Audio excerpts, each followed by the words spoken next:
Get ready, Humidor shop talk. Get ready, Humidor shop talk. Sports, Humidor shop talk. Cigars, Humidor shop talk. Get ready, Humidor shop talk. Get ready, Humidor shop talk.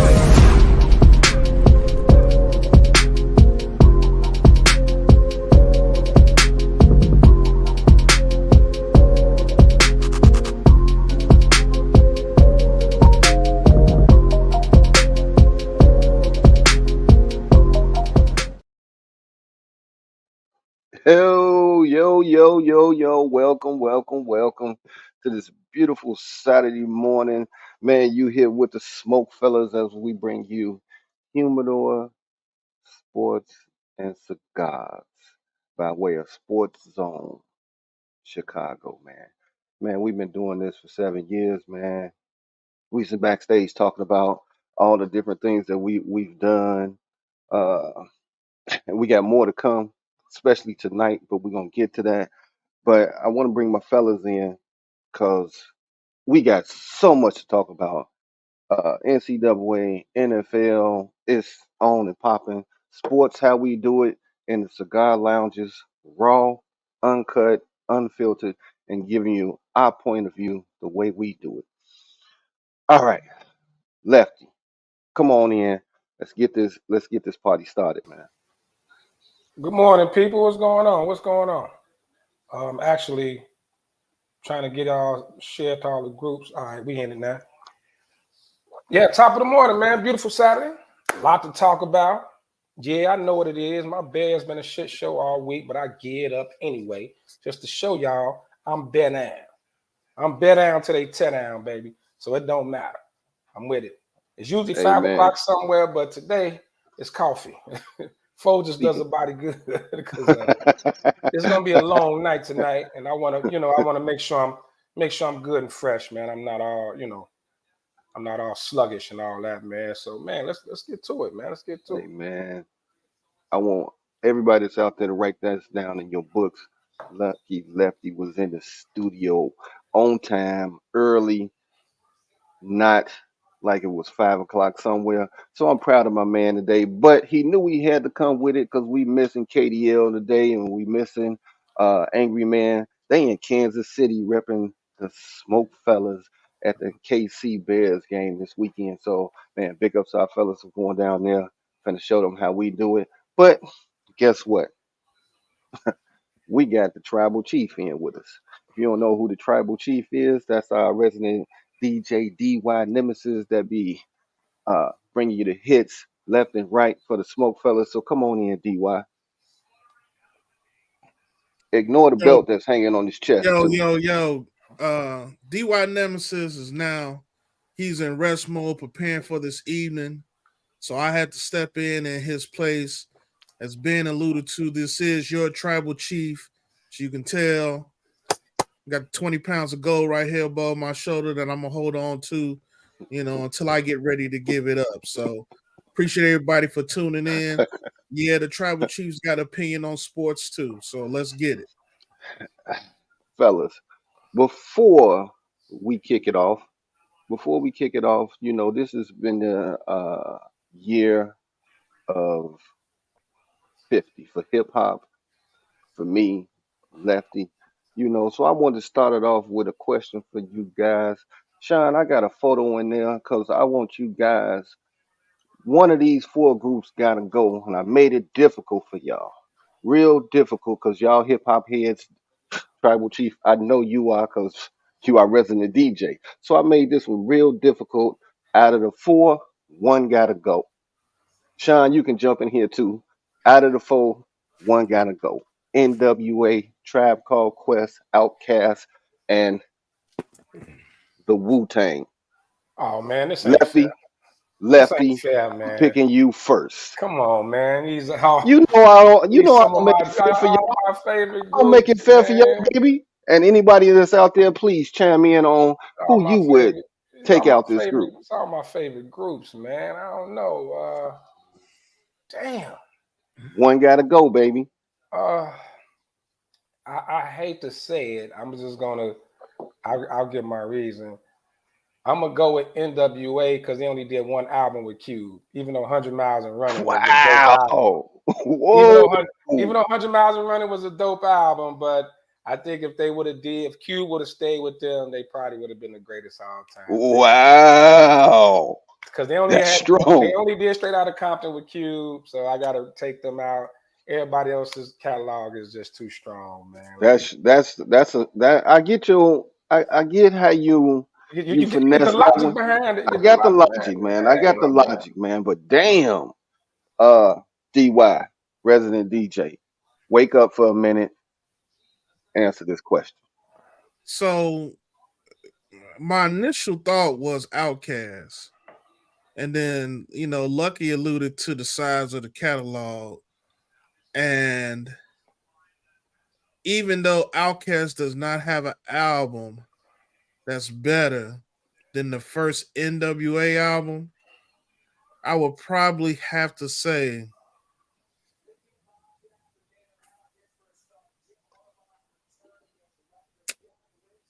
Outkast should go. Oof. All right. That Hey, was my initial thought, but I was like, hey, Sean, you not off the hook on this one, baby. Come on in. Come on in. You are not off the hook on this one. I need you to answer this question. No, I can't do that, bro. Come on, man. We I laying can't it do all it. out there. I can't 50 do years it. of hip hop. We I can't all at that age that do it. we experienced it like no other, man. So answer the question, man. just It's Can't for do shits it, and man. giggles, man. it ain't fair, man. I made this one hard, baby. I made this one hard. It's impossible. What do you mean? Like, you take out any one of these, and there's an argument why you should be. Oh, you should get your ass whooped. You take out any one of these, anyone, any one of them. anyone of them. I like Lucky's explanation Lucky's with logic. I give Lucky's him logic. that. It's the only reason, man. You know what? Here's what I'll say. Is only reason I would go with Outkast because I got on Outkast later. Excuse me, a lot later than everybody else. I wasn't all in on Outkast right away. All right, and Outkast. I mean, NWA was in high school, man. Mm-hmm. You know what I mean? It was, Yeah. it's like that was like my formative time. You know what I mean? I went to college, and my cast from New York, a cast from Miami, we had a couple casts from LA.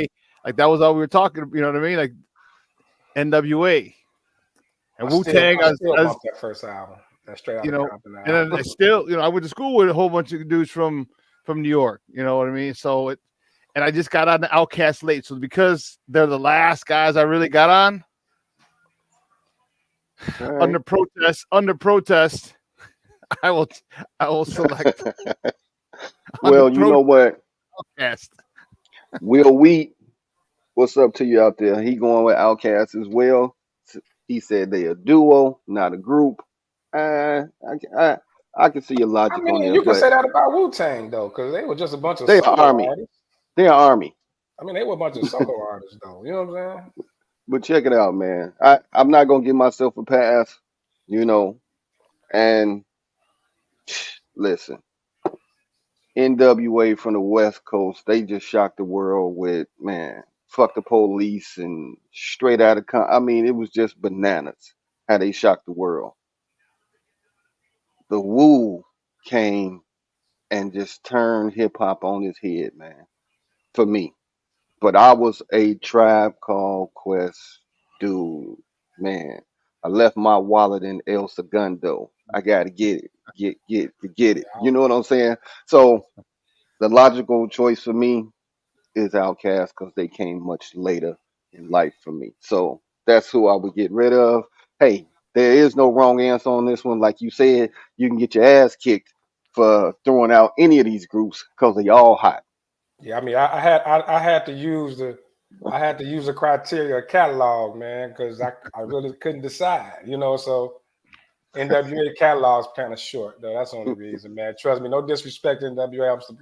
I'm a Q whole fan. I'm a fan of all them cats, man. But I Somebody just had just to meet that egged your criteria. car. Look out the window. I just had to Your cry. I car just been used that egged. criteria. I just went out the catalog, man. That's all I could go off They of. egging your car right now, Lefty. I know I'm hurt. It hurt me to say it. They spray painted catalog on your car. Unfortunately, they Well, spelled it with a K. Oh shit! Right. Oh man. Ghetto Boys, yeah, they was hot too. I mean, man, the three of them guys, Ghetto Boys, they all were different, but when they came together, they just had a flow that was ridiculous. Man, we could talk hip hop for the whole show, but we got to get into these sports like we normally do, how we do it in the cigar shop. But man, it's 11:19, and let's go ahead and talk about prime time. Prime time has turned the college football era on its head, and what he has done in the last these three weeks has been what half man amazing. I mean, what did it say? His shirt say he ain't hard to find. So Facts. let's talk about it now. Travis Hunter is out 3 to 4 weeks from that dirty ass play. I mean, I swear to God, everybody hit the social media talking about that. And dude, correct me if I'm wrong. It's Ohio State. Was that who was they playing?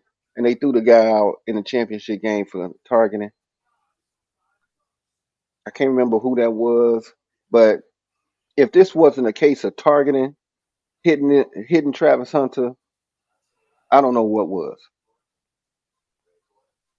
DY, I know you watched the game last week, and I mean we all done watched Prime for the last 3 weeks. They 3-0. What's your thoughts on the whole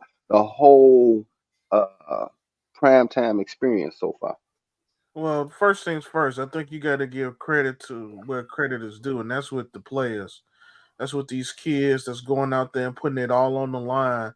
I think one thing that Dion has done is convinced those kids that they can win any game. He's I don't fashion him as an X's and O's kind of coach, but he's convinced them, he's motivated them, he's made them believe and including the fan base believe that they can beat anybody on any given day. So I think you got to give the credit to those kids. I give some credits to his son, that quarterback. I mean, he Shadura is he's shown me some real prime time type moments, meaning him rising to the occasion. When that game had a minute left to go, I was watching the game at work, and I walked away from my desk. I said, "This game is over with." I said, "Ain't nothing, they done did what they could do to come back. It's valiant effort, wait for next week." And by the time I came back to my desk, the crowd was in a roar. The score was getting ready to be tied up, 98 and, yards, baby. and then they went through the overtime period. So I was very impressed with what those kids put together, and I think the whole country is waiting to see what they could do next. Lefty, come on in. Let me hear what you got to say. Uh, Impressive. I mean, that's when I think about what Dion did. I didn't see it coming. Not this quick. You know, but he's turned college football upside down. And to be totally honest, it was much needed. For me personally, I lost all faith in college football. I haven't really been a fan in the last few years, but he got me watching closely. You know what I mean? He definitely got me watching closely. Even the recruiting. I think he about to grab one of the top recruits who already is ready to commit to Colorado.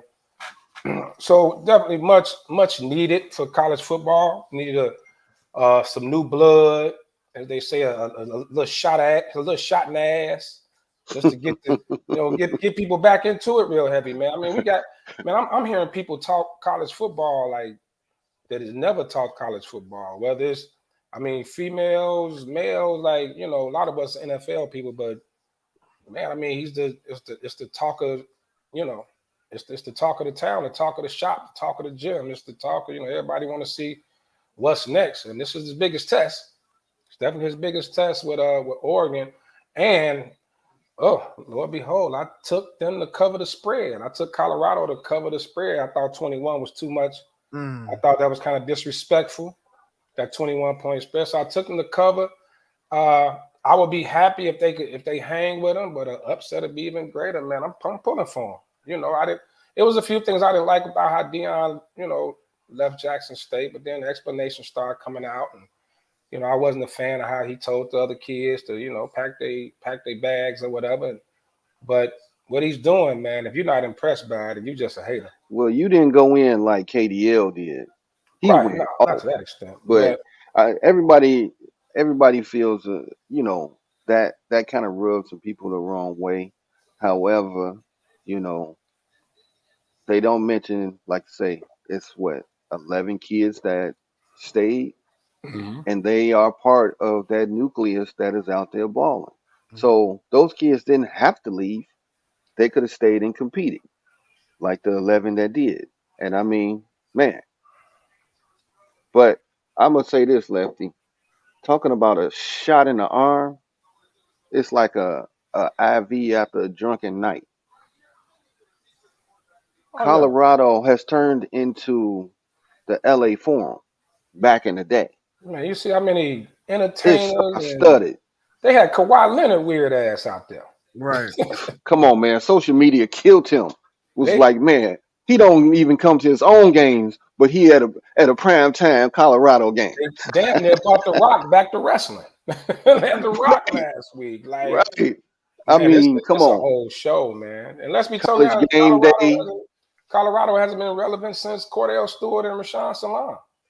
You know what I'm saying? I know them names I never thought y'all hear on this show. they, I mean, that's the last time they were even close to being relevant, man. Like you say, it's a whole. Don't mention Man, Rashad Salam on this network. oh, sorry. Sean gonna find me. He was horrible, wasn't he? Don't forget Westbrook either. He caught the touchdown in the Hail Mary. Mm-hmm. Michael Westbrook. Yeah, But yeah. we had Cordell too. He wasn't that great either. So our Colorado Chicago connection ain't really working out for it. Right. No, well, he stopped me from Right. getting a try with the Bears, so bump him. Oh, Rest in peace. Rest in peace. Whoa. personal, huh? It's personal. Just like Prime said. Coach Prime said, it's personal. It's personal. See, you need your sunglasses on right now, Sean. You need your sunglasses on right now. Damn, I left them in the car. Damn it. You know what? I couldn't get them. They're all sold out. Hey, you talk about that, dude. $2.5 million sunglasses sold out. They sold out. Man, We talked that's about that last week, crazy. man. With the That's sunglasses. crazy that a mention of his sunglasses kind of like in a, let's just be honest, in a negative light, flipped into That's what, a Deion. financial That's Deion. windfall for him. I mean, That's come Deion. on, man, that's crazy. That's Now- Deion, bro. Now I can't. Now let me say this: if I have a little bone to pick with him, I'm hoping he was just joking. But there's this clip of him and his two sons, and they talking about going to the league, and he like, y'all ain't going nowhere. If he stops them from going to the league, just for the sake of keeping his program rolling, that's a selfish thing. I'm hoping that's not the case. Because the way Shadua playing, Shadua gonna be a first rounder. He's gonna be a first rounder. I did see comments, whether they are true or not, that I'm telling you, Shador will not come out because he don't want to be number 2 to Caleb. Mm-hmm.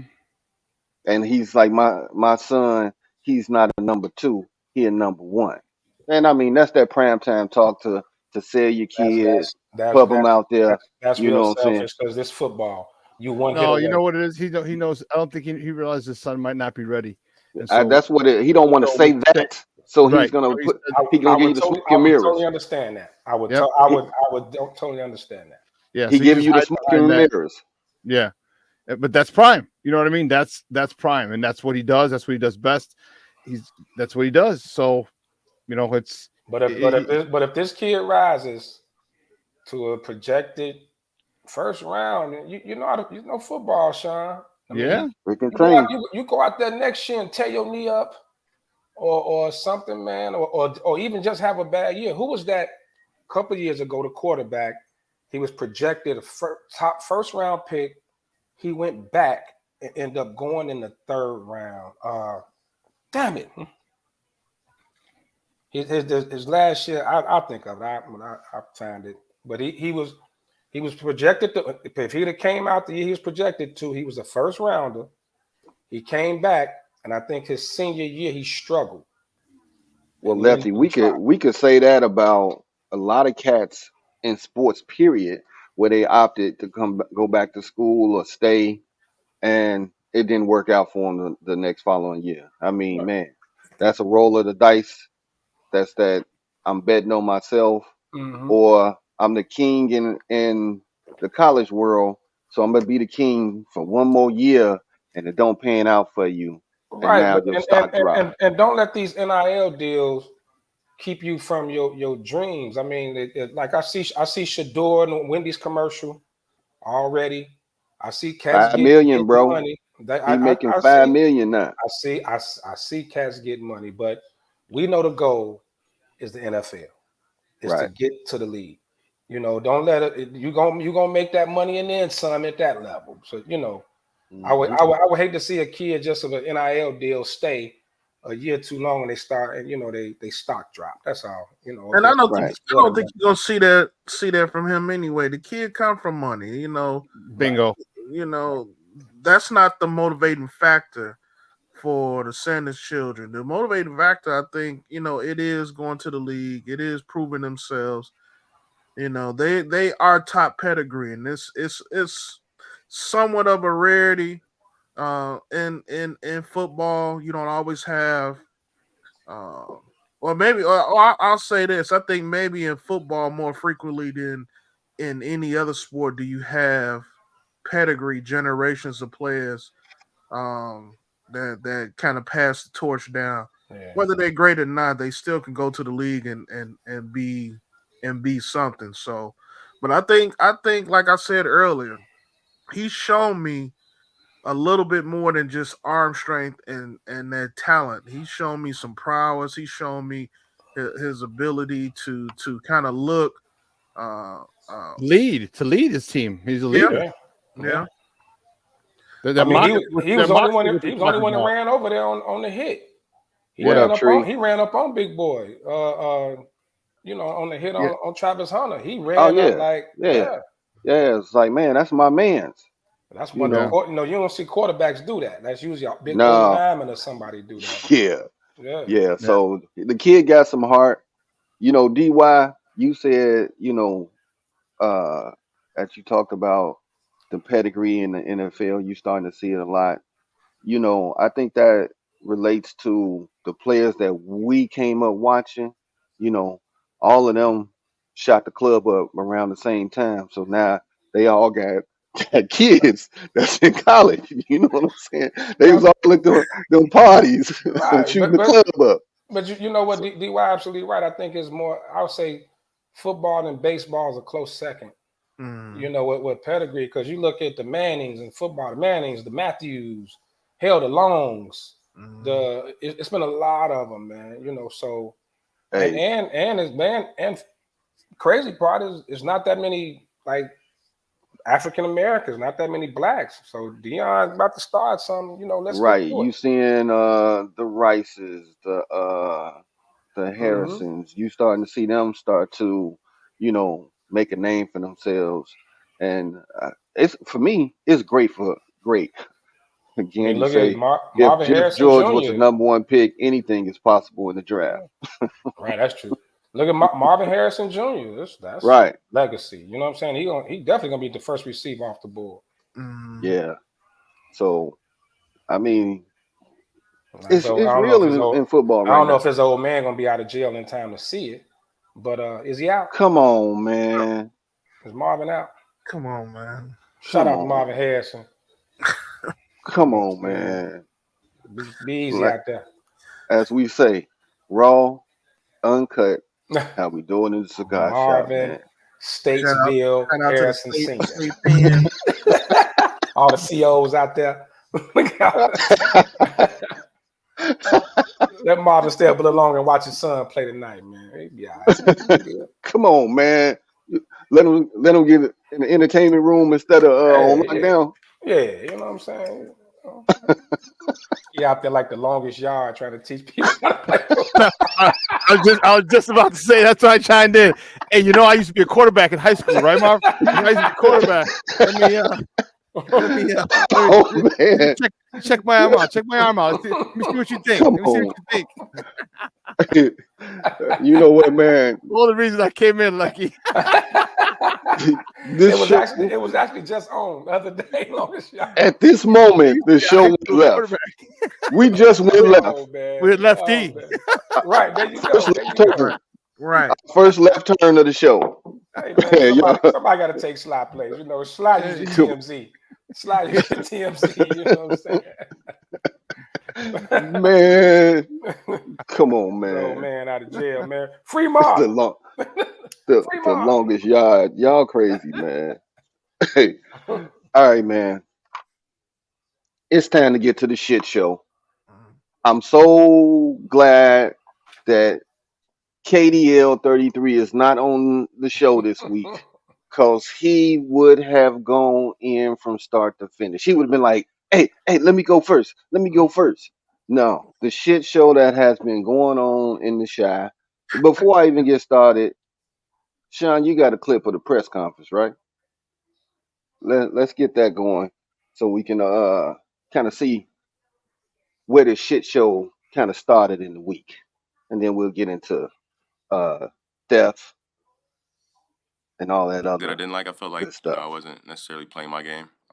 Felt like I was kind of robotic and not playing like myself. So my goal this week is just to say F it and just go out there and play football how I know how to play football. And that's not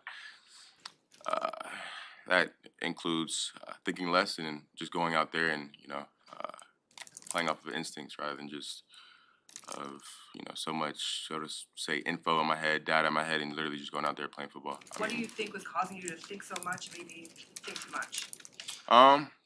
Could be coaching, I think, but at the end of the day, it makes it they're doing their job when they're giving me what to look at and stuff like that. But at the end of the day, I can't be thinking about that when the game comes. I prepare myself throughout the week, and then when the game comes, it's it's time to play free at that point. So just thinking less and playing more.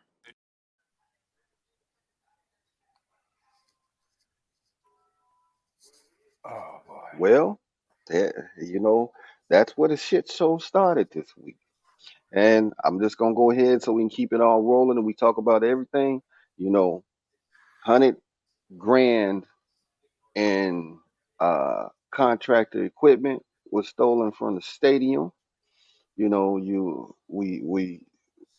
the DC that I don't know which one to call them resigned. SVU Williams. You're right. So many stories on this, and we don't really know. First they saying that it's health reasons. Then his crib got raided. They even brought in Peanut to say he knew about it and gave the Bears a heads up that they was going to raid the crib and Soldier Field. They was coming to Hallis Hall. Right, they was coming to Hallis Hall. Peanut So gave the heads up they were coming to Hallis Hall. let's go ahead and talk about this shit show. Didn't. That's what I read. No, he didn't. He didn't. Ian Rapp. Well, first of all, Jerry Zuma, who's really good friends with Peanut, called the report a lie. John Zagel, John Z Sports. Okay. He broke it. Said he was coming on at 7:00 that night. He had sources. Jerry Zuma retweeted his thing, said it was a lie. The Ian Rappaport said it was a lie. Said Peanut Tillman is not involved in this investigation, in this matter at all. So people are getting a lot of bad information. Bad information. Let me see if I still got this. It's unfortunate. People are so worried about. Darn it, I don't. people are so worried about being first, they're not worried about being right. And he's going to sit there and defend his sources, quote unquote, but your Say sources that got it wrong. for the media that's in the back, Sean. It's too much of that out there now. Yeah, people are so worried about being first as opposed to being right. You got rumors with Alan Williams. The one thing I will say though is this: is that everybody keeps talking about the Hallis Hall was not rated.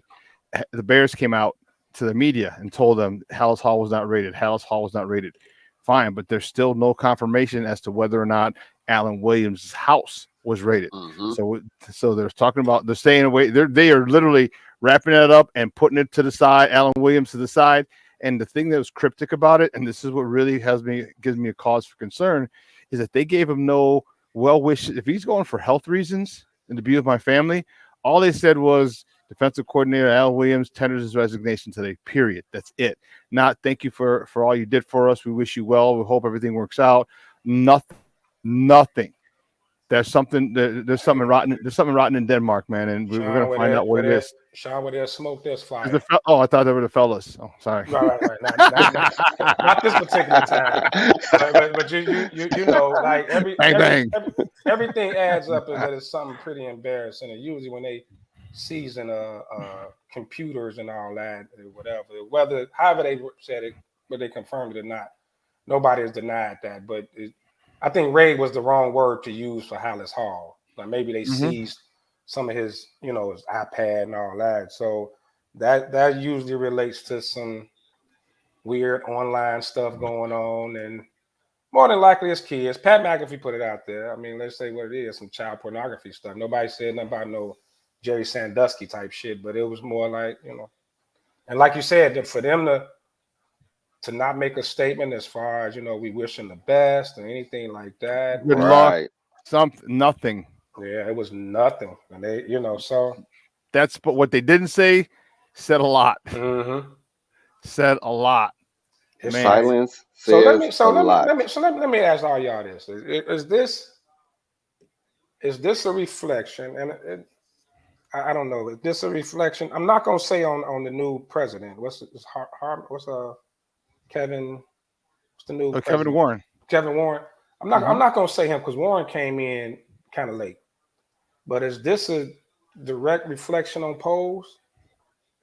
I mean, all this trickling down and all this now, because people, I've been hearing the sports media, especially the local media, like a lot of people, at one time we thought Poles was a genius. We would call him a genius all offseason, all the moves he's been making and everything. And now with all this stuff coming out, I'm just saying people starting to turn on him a little bit.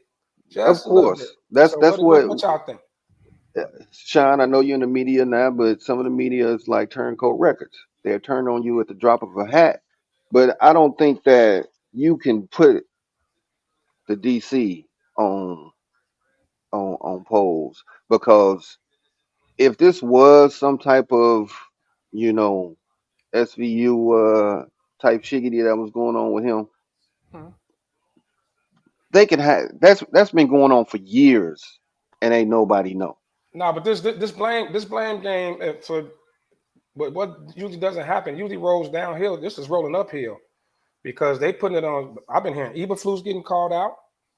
Well, that's his guy. That is true, right? That's his guy. And Eberflus was hired by polls.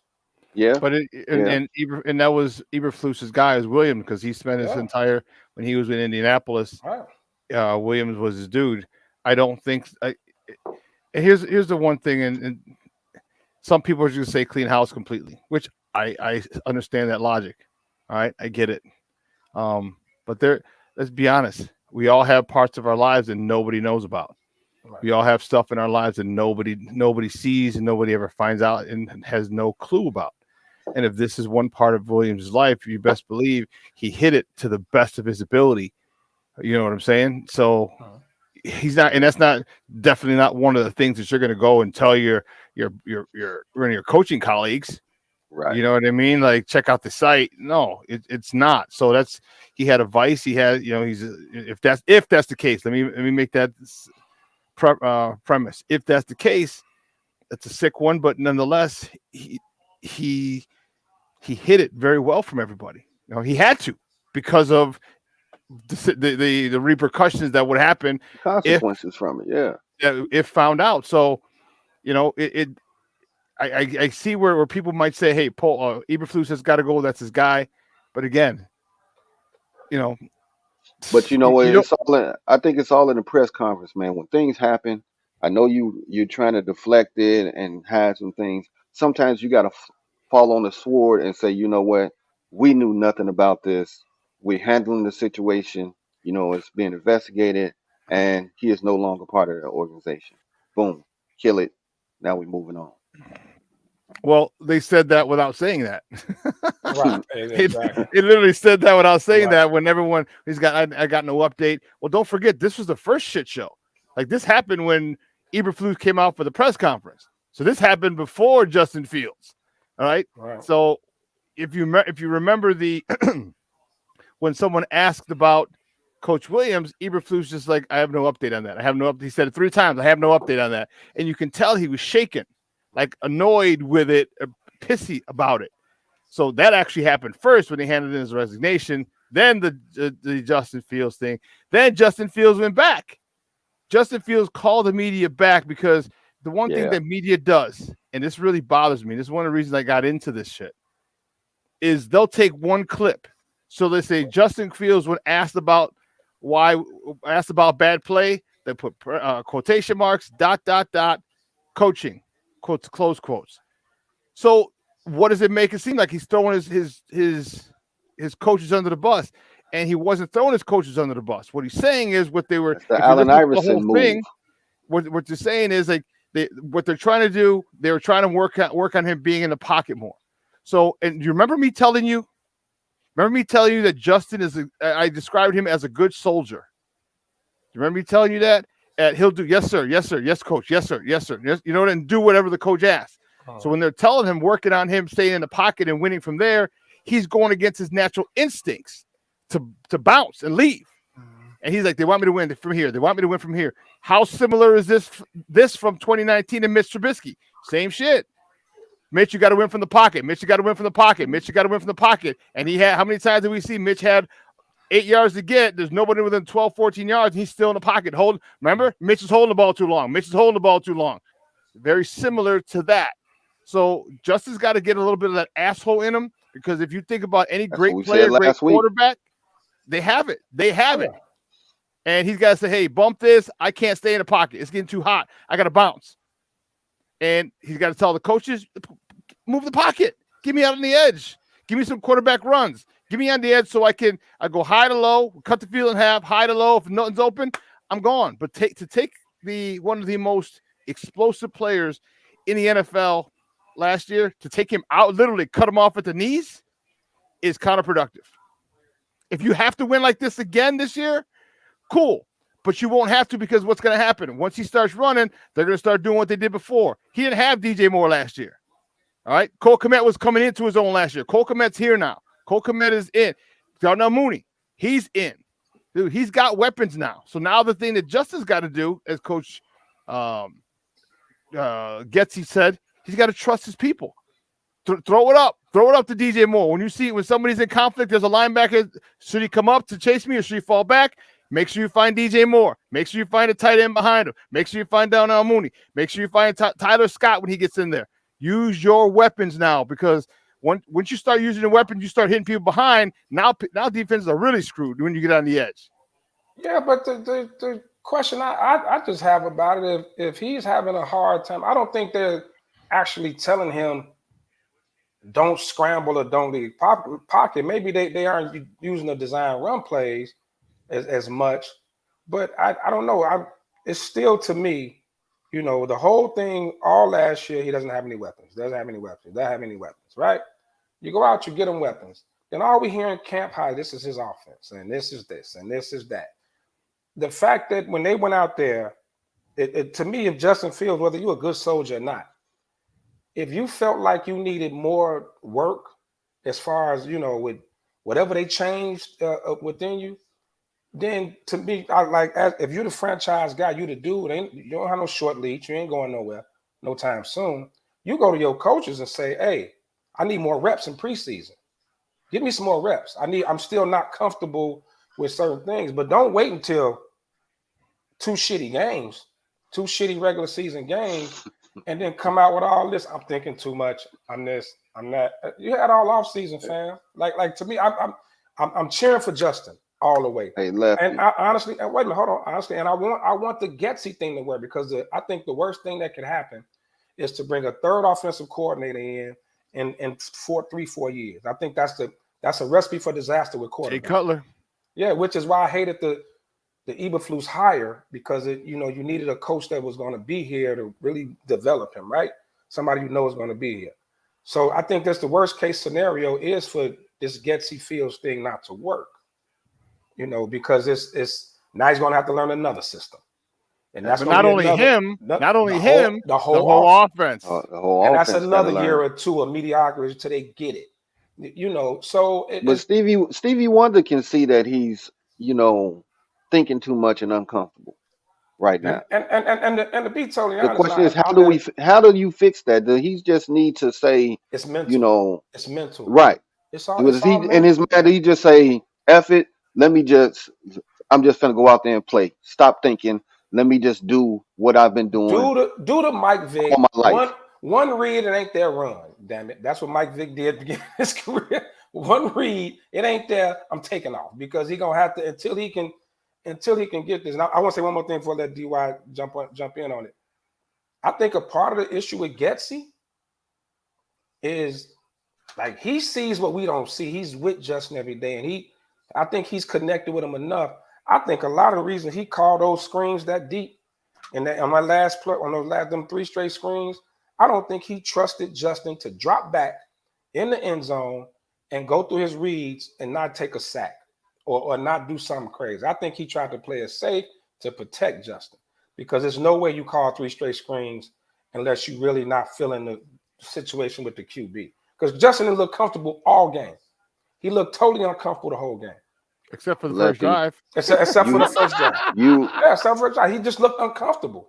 So you he on hit the a two, major three, word. he on the 2-3 yard line. You gonna drop him in the end zone, and he back there patting and running around. He was at that point. So to me, I can't confirm that, but Everything that you right, said, it's like, hey, just the dump one it thing off, that get the stood ball out out. to me is the one word you said is trust. Yeah, And it's like if these other coaches and OCs trust some of these other quarterbacks around the league, why can't you put your trust in your quarterback and go out there and play? It's to me, because it you're seems watching the like they feel are of the trying. game, though, They Ben. try. They trying to. For me, it looked like they trying to be so smart and overthinking instead of just going out there playing and just letting it be a natural flow. It's like they trying to overthink and outgame, and they doing too much, as they say in the street. They doing too much. Yeah. Try to be the smartest guy in the room. Right. I don't think it's trying to be the DY. smartest guy in the Come room. on, DY. I think it's when you see how your quarterback is not looking comfortable, you calling plays around him. Go ahead, DY. Go ahead, get to it. It's two parts of this question I want to ask. Get back to the first comment about the GM. Keep in mind, this is Ryan Pohl's second year in the seat. Prior to this, he had no GM experience. It's occasions like this where he's learning on the job. Coming from Kansas City, where you have very little controversy, Andy Reid dealt with some tough times when he was in Philadelphia, of course, at the end. But being in Kansas City, he really hasn't had to deal with any adverse type of stuff like this, especially on this high level. I don't feel like Poles is should be held accountable for all of this. Yeah, they may be the individuals, that he chose to come in here and help lead this team. But I refuse to believe he didn't do a decent job, do his due diligence in vetting these individuals. Whatever Alan Williams was into was nobody's business. Was secret squirrel stuff, and he kept it a secret until somebody found out or somebody told him. Now with Getsy, I'll tell you one thing, and I've seen this. I think the first 2 games, at least the first 2 games this year, the scripted plays, the 20 plays that he has set at the beginning of the game, they work like gangbusters. They look good. Plays look crisp. The players on the field look good running it. I don't feel like Getsy is a good play caller beyond those 20 plays. He doesn't know how to manage and continue to call plays. Some of the plays that he calls leave you scratching your head, the multiple screens. I don't feel like he's choosing these screen plays because he don't trust Justin Fields to throw down the field. I think he's calling the screen plays because I don't think he can figure out what the hell else to call in these type of scenarios. What's the best way to protect a quarterback that don't have time? Maybe run the ball. How about that? We're averaging 5 yards a carry as a running group, and we don't seemingly continue to run the ball. Yeah, we may be playing from behind. I get that. It's whatever it is, but the run will set up play action, which will set up opportunity for Fields to have more time to be able to look down the field. Second piece of that puzzle is, how about shortening the field? If you don't feel like he can read from left or right, then how about, hey, let's bootleg and give him 2 options down the field, cut the field in half, and give him an opportunity to get some confidence in throwing the ball down the field. These are all simple things that coordinators do to help build up confidence in their quarterbacks. And I don't see Getsy being able to do that. He reminds me more of Mike Martz than of some. No, dude, I got to disagree with you, man. This is year 3. We still babying Justin. We still got to call plays from like he's a fucking rookie. No, it's year 3. Rookie plays. I'm just saying all this, cut the field in half and do this and then so just get comfortable. Look, That comes back to the word you said, trust. But it's about, I'm seeing it. If you see it, I read a thing today.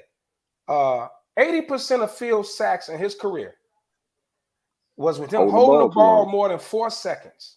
Right. So now the perception is the offensive line is bad. No, the Bears were, to realize the Bears were top 3 last year in time in the pocket. Mm-hmm. Like they were top 3. So this is falling on Justin. Let's call it what it is. The NFL in college, you can sit back there 4 or 5 seconds and do that, right? This is the NFL. It's 2 to 3 seconds. You got to get out. You got to make a decision. The ball got to get out. 10 times faster. If 80% of his sacks are coming off him holding the ball more than 4 seconds, and last week he was holding it 5-6 seconds. So it's. I know we can say it's the line, it's Getsy, it's this, it's that, it's Justin, it's year 3. We can't keep babying you, dude. You either an NFL quarterback or you not. It's one or the other. I mean, you can't do it. Look at Brock Purdy, and he's nothing great, but at least he gets the damn ball out. Get it out, dude. DJ Moore in the middle of the field clapping for the ball. Throw it. It's like I get it, and we like Justin. Justin's a likable guy, right? We are black quarterback in Chicago, can make big plays with his legs and this, that, and I get all that.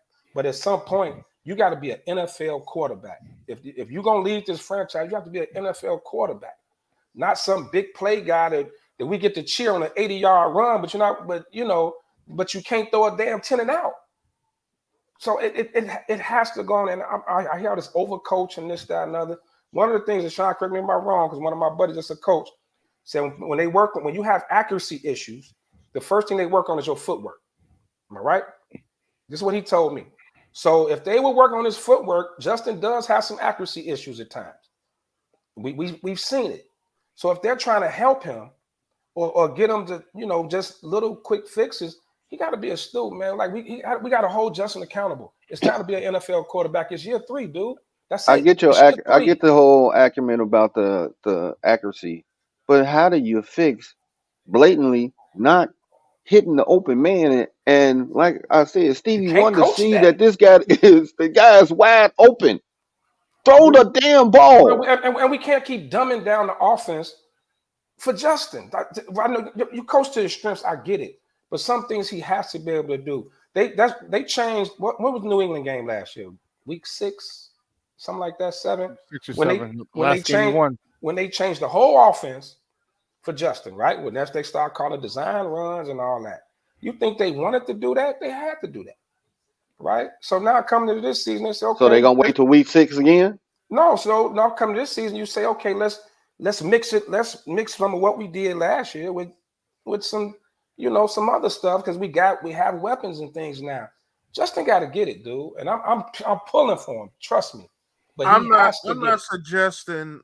Well, you sound a little mad there, Lefty. Just You real saying, mad, man. We I'm not. blaming I'm not. everybody man, else. I'm not suggesting that they dumb angry down man the today. offense. I'm suggesting that they find ways to build his confidence up, throwing the ball down the field. That's DY the only, took that's the my only, thunder. Keep going, Papa. Keep going. that's the only thing that I'm suggesting here. I want to see the big plays. I want to see him be able to read from left to right, hit those open receivers. But until he gains some momentum, until he feels the timing in the pocket is only going to come by him throwing completions. So what do you do that? You start. This is where it falls on Getsy. This is where it falls on Getsy. Where are the slants? Where are the slants? Where are the I was curls? just going there, Where Sean. where are the hitches? Okay, and that'll fix his footwork because in a slant you can't just sit there and hold because it's timing. So It's it's got to 1-2 be hitch. if you notice the uh his dropbacks, they're a lot of they're lackadaisical. They're lazy. He's like kind of sauntering back. Even when you get the ball, it's like 1-2-3, 1-2-3 throw. You know what I mean? That's That's the it. issue. And it's got to be that timing has got to be Give on your playmakers the ability to to get make them plays. yaks. But Let them. our defense is taking that away because everyone's playing the zone, a tight zone, up in the intermediate area. But So you've seen a lot. those slants and stuff are going to be hard to throw when everyone's playing up. That's how many times have we seen the But last two listen, games where it no, was they're guys playing cover behind the two. defense. They're playing what he's facing a lot of time is cover two. All right. And in the Right. cover two, cornerbacks do not line up inside. You cannot line up inside. If you do that, it is malpractice. You will be fired. If you line up your cornerbacks inside the outside receiver on a cover two, because you got the safety and the corner. If he's in here, there's a big open spot between that corner and that safety, and he gives you a head fake. And once if he's even, he's leaving. And that is literally a quick 12 to 15 yards every time. So cornerbacks are in a cover two. You always say your head up or outside shade so you can see everything because you don't even look at your guy in a cover two. You read 2-1. You read what's that guy doing? It's going to tell me what my guy's doing. You read 2-1 because you can't focus on your guy because he might take you away. So there's no way he's seen a lot of cover two. Where are my slants? Okay, where are those at? That's Getsy. That's where he's got to get up on him. Trust me. You ask any quarterback, they want completions early. They don't give a damn if it's 2 yards, 3 yards, 5 yards, 2 yards, 1 yard on a slant. They want completions early, and they're not giving it to him. And yes, I agree with you completely. He's got to play better. No ifs, ands, or buts. Wide receiver, no ifs, ands, or buts. I can't. You got to play better. But you also have to make him comfortable, too. That's your job is to get him lathered up. Pause. All right, get him warm. Thank you. Get him ready. Thank you. You know what I'm saying? You know what I'm saying? You got to get him warmed up. You got to, and that's what he's not doing. I think one of the unfair comps that they give to Justin Fields is this whole thing with Philly's quarterback Jalen Hurts. Yeah, I look more so at the kid in Miami. Granted, he got the greatest targets in the world. Tua's got the greatest targets in the world.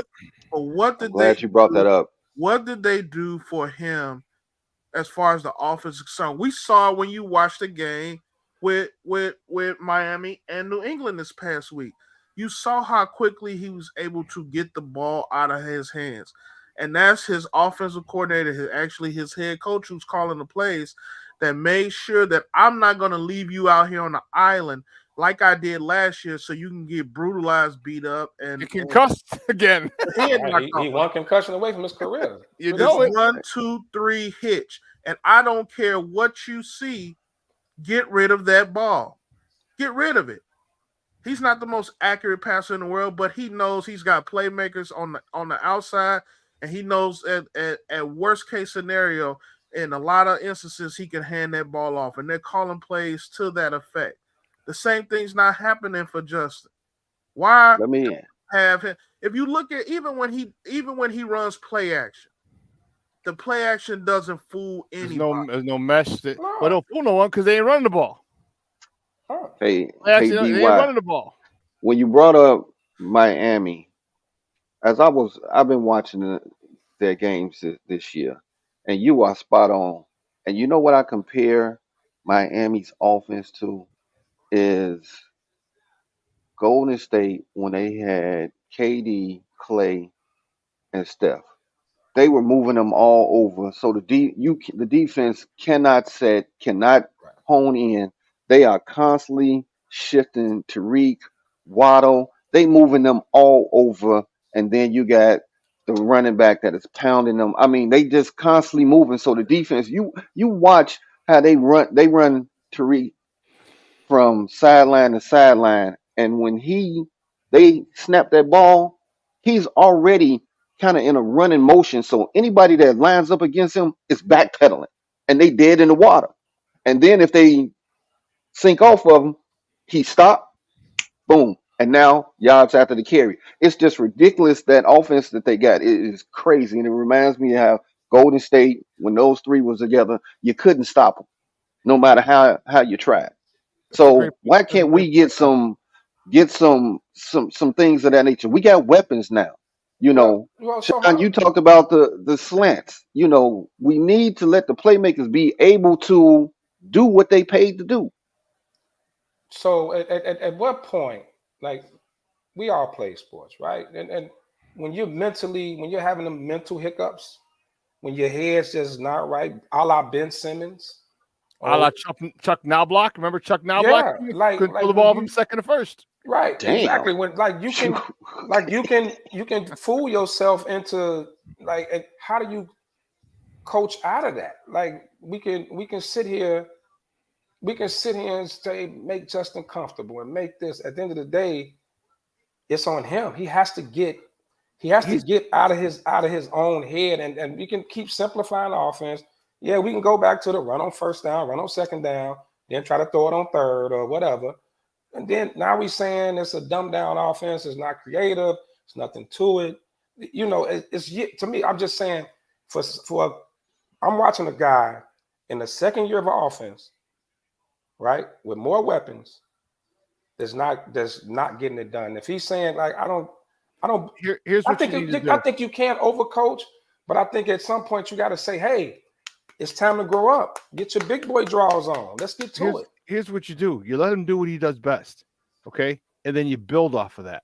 All right, you don't tell him, all right, you need to win from the pocket, and then stop him from running. All right, that's what gives him confidence. All right, you're worried about he's going to get a big get a big hit. He's gonna get hurt. Well, shit, Aaron Rodgers got hurt in the pocket. Tom Brady got his ACL tore in the pocket. Mhm. So you're one play away. So don't give me the injury bullshit. You're scared of him getting hurt. So what you have to do is tell him to continue to do that. But while you're doing that, we're going to cut back on it. Now we want to build on you throwing because everyone's worried about you running. Everybody's worried about that weapon that you are. They're worried about it. So they're saying, okay, if you once you break through the line and because your instincts kick in or you break through that pocket, you're still not at the line of scrimmage yet. You don't have to run downfield. You can break through and all of a sudden go lateral. Aaron Rodgers is one of the best at it. We know because we've seen him do that shit for like the last 16 years here. All right. He breaks through that and then goes to the line of scrimmage and literally like stops a yard before and just goes and it starts directing people. Now you got somebody in conflict. Now you got a guy who's in a tough spot, who's in zone. Do I come up or do I go back? Because if I come up, somebody's open. There's a big spot that I'm vacating. Yeah. But if I stay back, now this 4-4 dude got a head start, and if I take the wrong angle, or he just might be too damn fast, let him do what he does best. People wanted him to, okay, he had a great year running last year. Now he has to be a great quarterback. What if it takes him 2 years to be a great passing quarterback in the NFL? What if it takes him 2 years? What if it's development is not linear for anybody? Yeah, but here's the issue then. Mm-hmm. If you remember near the end of last year, once teams kind of caught on to what Justin was doing. You remember the Atlanta game? How they played them? Defense is gonna figure you out. They're gonna figure out most defenses are gonna try to figure it out, right? But not just the play calling. The quarterback but you have to be able to call plays for the adjustment and trust the quarterback's going to get it done.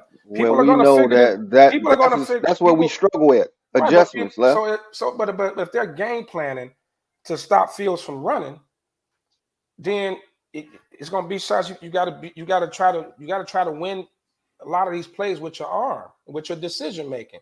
Like you said, being like we see Aaron Rodgers and Patrick Mahomes, and we can't put them on that tier yet. But let's just bring them down a few tiers. Like it's like Jalen Hurts. I think Justin's more athletic. Jalen's probably stronger, but more athletic. One thing you notice with Jalen, it's a decision. Like make a decision. It's options. I can't give you 3 or 4 options and then you're picking them slow. Do I? It got to be one other. And defense is starting to play him. I watched, and he started winning a little more with his arm. Not winning games, but he started making a little more plays with his arms. In the last year, you look at how the numbers went up, right? His passing yards went up because defenses started kind of figuring him out. Started the Atlanta game, he was taking more hits because of the way he was kind of being played. So, like, you can be limited on what you can coach if the player isn't getting it. If I'm limited on what plays I can call, I got a question for y'all, and answer it honestly. Is it time for some of these receivers to start to break routes to help Justin Fields out when he's struggling? I mean, they running their routes. Some of the great players will break their routes when they see that their quarterback is in trouble. No, there's a difference between struggling mentally and struggling on the feet and being pressured. If you're being pressured, if it's a scramble drill, then yes. If he's getting flushed out of the pocket, all right, then yes. Then you got to come back and there's different routes. There's ways. Short guys go long guys come back. You just run away from your defender.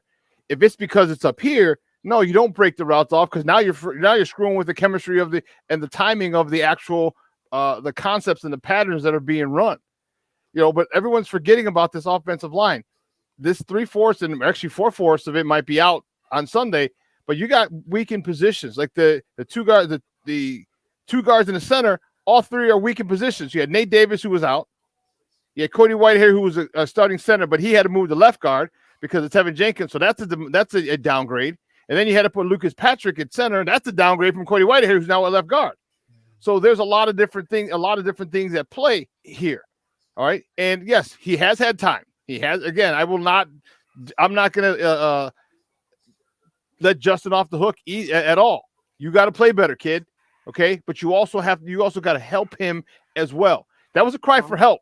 The other day. Like, stop giving me information. Did you guys see Sam Acho, or I don't know if it was Sam or his brother, whatever, one of the Achos, and he was talking to him, and because Shady, I really don't like Shady McCoy. He's just kind of a jagbag. But anyway, I digress. At all. He's not, yeah. So, but Acho's like, he goes, have you ever worn that green dot? He goes, I have. He goes, and there's so many times in there where I just wanted to tell my coach, shut up and let me play. And he so here's what'll happen. Here's how an example. He'll call the defense and he'll say, hey, listen, it's 3rd down and 47. Don't forget, they tend to do this. If this tight end leaks out, you may want to lean over. RJ? But if not, make sure you always watch the backside because they're gonna be so now you're giving a whole bunch of stuff, and you got to do that within 15 up until the 15-second mark of the play clock. So what is Getty talking to the dude in there saying, look for this, or is he giving the play and says, boom, now go make the play? Because if you're talking to a dude, now he's thinking instead of just saying, hey, here's the play, boom, make your reads. But if you're talking to a dude, it's very difficult. It can be. And one difference is, you talk about Mahomes in comparison with this offense. You look at the play calls Getsy calls, especially when Justin's back there in the pocket. He's calling more vertical plays, whereas Kansas City's plays, those scrambling plays that Mahomes shines so bright on, those are horizontal plays. Those are crossing routes. Those are dig routes and everything. Those wide receivers don't go very far. So when something does break down, he's still only throwing the ball maybe 10 yards down the field and letting them go and make plays. Whereas Justin's got to wait right there. He's waiting on a 7 route or a 9 route for these guys to get down the field, to get to a spot, and him hopefully try to be able to make that throw. Which, like But DY, they're running the Green Bay concepts, and there should be crossing routes. There should be mesh routes. Do you remember Jordy Nelson being wide open every freaking year, twice a year against us? Those are crossing routes. What's the deal? Why can't we run those now? You know what I mean? Like that's the issue. why, and that's the question we got to ask here. Why are we not seeing that? I thought that, I could have sworn the plan for Mooney was to put him in the slot and let him run all across the field all day long. And if it wasn't open downfield, you knew you had him as the release and let him go make plays. Yeah. Why don't we have that? Why is that not in the book? Why are we constantly sending Komet and 10 down the field to try to make some plays? Claypool cannot. He's no route runner. He might be a playmaker, but he's no route runner. I'm so sick and tired of looking at him and all the film I've seen him going down for a dig route and him turning in the wrong direction. And the ball may be there. Justin will get the ball there in time, but he's turned to the wrong direction, turning left instead of turning right. Well, could an issue also be, though, is why you don't get more crossing? Because what I've noticed with Justin is he doesn't throw good, like leading his receivers. Now he can hit, like he'll downfield, yeah, he got a nice deep ball. And if a guy just gets in the spot, he can hit him in a decent spot. But I've noticed a lot of times on the move, Justin isn't placing the ball where it should be. So that's you got Aaron Rodgers who could throw it in and hit a golf hole from 60 yards, just that accurate. Yeah, you can call that all day. But you know how it is, Sean. It's not easy throwing to somebody on the move. Like this guy's coming across and you got to lead him, make sure it's not behind him, where it bounce off his pads, anything. We've even seen on screens where Justin's inaccurate. The guy reaching behind him. Remember the one with DJ Moore in preseason against Tennessee? That ball was thrown horribly. It was behind him and low. He got the ball, got up and made a play. But So yet we still call screens. But all of that'll be negated, Lefty, if he hit the open man that turns around and he's sitting there. I mean, he's sitting damn near sitting in a chair on the field. Hit him right in the numbers. But Ben, we talking about calling plays when the guys are on the move, not when he's setting up. Like when the guy's actually on the move, post, slants, like when the guy's moving horizontally and you have to lead them. You got to lead them, throw the ball to the spot, let them get there. Is some of it Justin's inaccuracy because he's been inaccurate on a lot of throws, man. Like, come on, dog. But see, that's what comes from your footwork.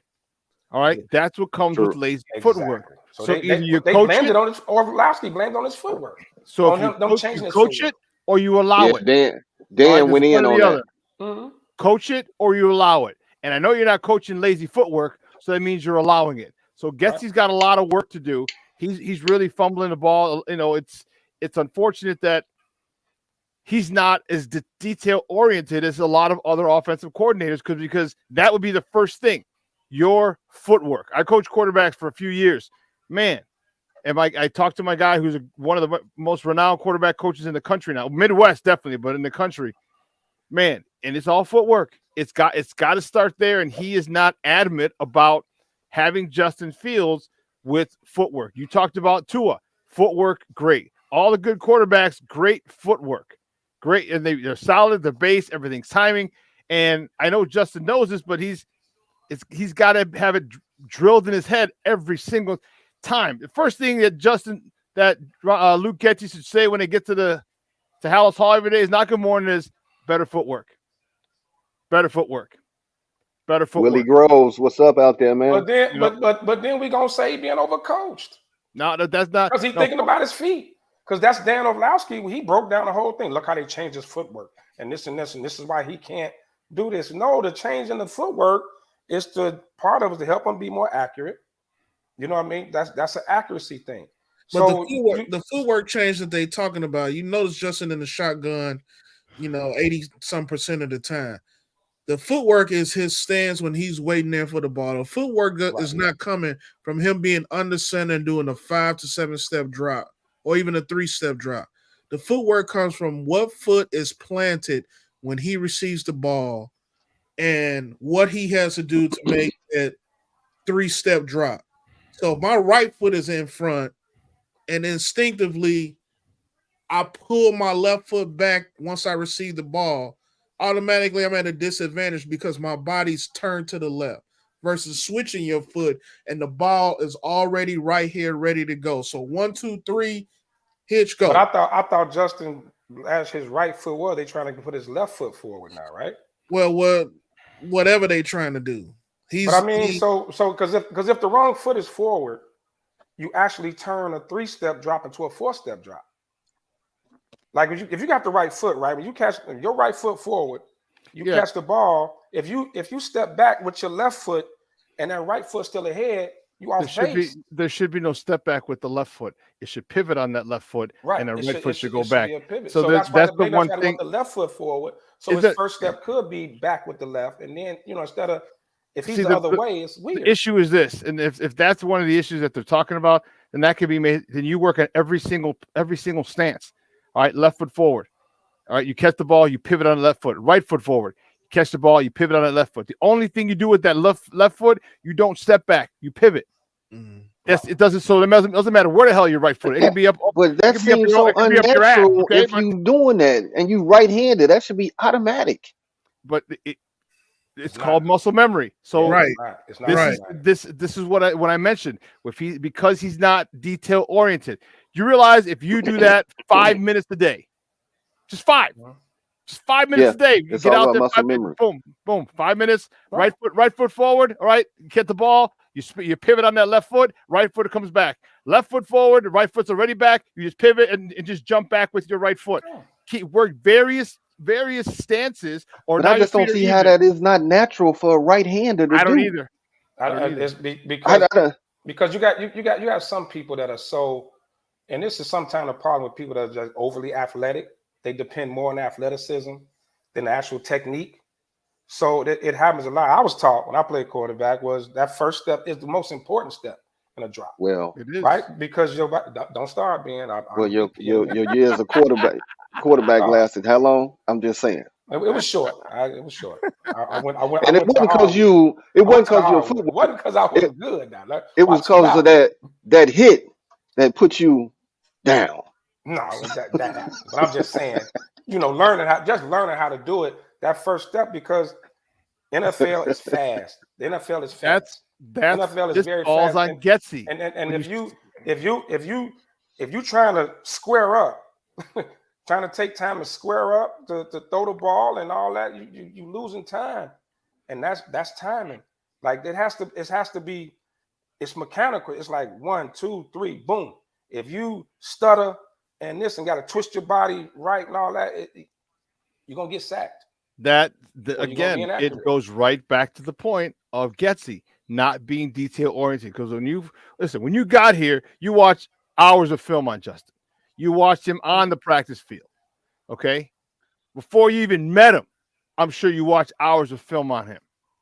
And if you said, okay, this is what he's doing, this is what I need change. You come in day one, jump street, and say, this is how we want you to drop back. All right. Personally, I need his ass under center. That's my thing. Yes. I need him under center a lot more. That will correct a lot. Because you don't have that space. All right. I don't get, and that helps with the play action. That helps with the timing. That helps with making decisions quicker. I mean, we're all human. How many times do we wait for shit at the last minute, but we get it done, right? Under pressure. Right. Now you're sitting there behind everybody to take it. No, you're under center, and now you're a little closer. You got to see, okay, who's coming? If I'm looking this way, I might not see this guy coming, but if I'm in shotgun, I can see this guy coming. So I have to make sure that my awareness is heightened when I'm at the line of scrimmage, okay? And that means when I get back, my drop back is going to be much quicker, much faster, much sharper. So but how do we know? We've all had teammates who, like, what you practice didn't translate over to the field, right? You practice it all week, then the asshole get in the game and do exact opposite. No, you watch your mouth. Ben Ingram, black hole.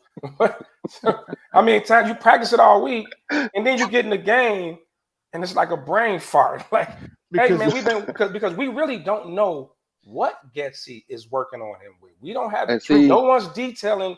He may be working on that. Another thing I noticed with Justin, when he gets back, that he's hopping. He's kind of hopping to the stop. It's not designed like that. It's step. Justin takes that little hop.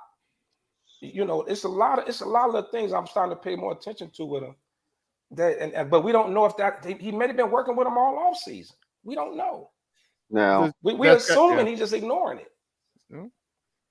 now, okay, we got several 0-2 teams, right? Bears is one of them. Are the Bears the worst 0-2 team that's out here? No, it's You got Arizona. the Chargers, Arizona. Patriots, Bengals, Texans, Broncos, Vikings, Cards, Panthers.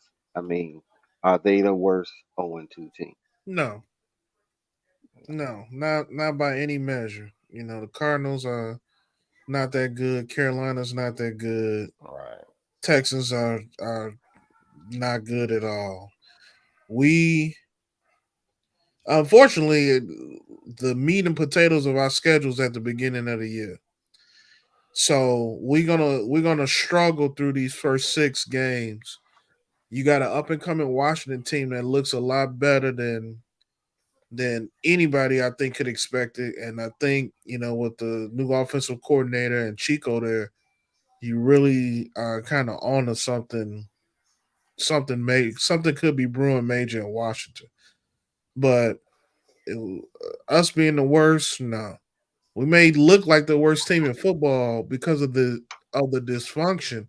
And after And everything that's that our happened home team. And that's our this home week, team. So we see, Well, that's more than that because the national media. You heard Stephen A. Smith? yeah, well, He dog walked the Bears, and yeah, what's yeah, the name yeah. too on Get Up? They all dog out of the organization's atrocity. But I think a lot of it is like this is probably the most panicked on to situation, basically because we're dating it back to last year. 12 damn losses straight, man. yeah. So we're dating it back to last year, which I think is a little unfair because we knew what last year was. It was a total teardown rebuild, right? So, but no one's willing to give it a fresh start. We're saying, okay, you lost 12, and I think the other side of it is how it looked. Is like if the Bears would have lost, even if they would have lost these last 2 games, if they'd have lost by 3 points, maybe by 4, maybe it was a shootout, maybe it was one bad play here. That okay, if this would have happened, okay, you can kind of it's easy to sleep on that. But we watched these last 2 games a complete shit show of an offense. It looked horrible, and Okay, that's what's bothering everybody. Like you okay, can lose and look, you can look decent losing, but when you go out and look like that, I mean, okay. come on, man. So I think it's a consensus. We're not the worst 0-2 team. Now, there's several quarterbacks out there struggling. Is Justin the worst of the bunch? Because you might as well say that Massage Watson is struggling. Uh, Burrow is definitely struggling. Kirk Cousins is struggling. The new kid on the block, Bryce Young, is struggling. We can go You to the Jets expect and see Zach you Williams. you Zach expect rookies Zach though. Wilson is struggling. So is Justin the worst struggling quarterback out of that bunch? You left a name out, Russell Wilson. To me, Mm. it's still Well, him. I didn't even want to put No, Mr. Sierra in there yeah, it's him. because we go It's for it's it's days on Mr. Sierra. it's him. And Hey, Sean leave me Payton out of this. Leave me out. and Sean Payton called him out in the offseason. You know, he called him out in camp. It's Russell. You the vet. You the big money Super Bowl winning quarterback. You the guy. We bring in an offensive guru and Sean Payton. He's still struggling. To me, it's him. It's Russell Wilson. All right, so now we ain't jumped in on the Bears, man. Let's Lamar talk Jackson about something. struggling too with that new offense. Yeah, Lamar he is. struggling a little bit. He looked a little better last week, but he ain't looking MVP-ish yet. No, because they said he said he was going for 6,000, but he ain't even gonna get 3,000 the way he Yeah, falling short. struggle. Yeah. Now, Lefty, you have religiously said don't pay the running back. Now, week 2, 8 of those running backs that came out and wanted more money and all of that, where they at now? Injury They reserve. sit and Sick they hurt. reserve. They hurt. It's the only one that's not hurt is, knock on wood for a man, is Jacobs. But mostly everybody that was Montgomery, Saquon, man, it's a host of them. Nick Chubb. Chubb, all of them came and they wanted more money. Yeah, Now Dobbins from Baltimore too, right? Dobbins is Dobbins. I really feel sorry for that man because he hasn't really had a chance to get his career, kind of like off the ground. And it's about a wrap for him, man. 2 years worth of ACL injuries. I mean, Yeah. yeah. And he So tore a couple of ligaments on that hit. Lord. Nick Chubb, Coach. Saquon, Austin Eckler, Aaron Jones, Montgomery, Dobbins, Jamal Williams, Evan Hall, Salvon Ahmed. Those are all injured come week 2. I Yeah. wish Kev was on here because Kev is that locker room guy. Pay them. They earned it. This, that, blah, blah, blah, blah. Well, let me first, if I may, let me get a chance to clear up my statement about not paying running backs. It's not that they don't deserve to be paid. My thing is with the league turning into a passing league and you're in a hard cap league, like football, you can't put all your financial resources into a position and then leave everything else weakened, right? You see the issue with the Giants, offensive line problems, stuff like that. You want to pay Saquon, you got to pay the quarterback, you got to pay this guy, this, that, another. So it's just that guys do deserve to be paid, but it's also a fight financially. You just have to be smart. The one thing with Aaron Jones, the one thing he has is what's the name? He's really a tandem back with Dylan. Mm. So he's not, so you have to, it's smart to kind of see it in that way. The Jets with Cook and Priest, is that his name? Priest? Hall, is that the running back? Priest Hall.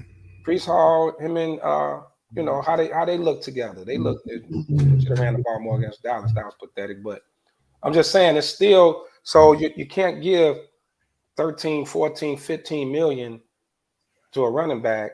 Still have to have a second running back. And then quarterback's going to be getting 60 million a year in a minute. Then receivers going to be they want to get paid. Then your other top position, left tackle, do we lose a good left tackle because we're paying our running back? I don't know. You just got to look at it like that. Yeah, I think it's a sad state of affairs when these running backs get hurt, but you also talking about running backs, some of whom who didn't go to training camp, who started the year late, whose body's not conditioned.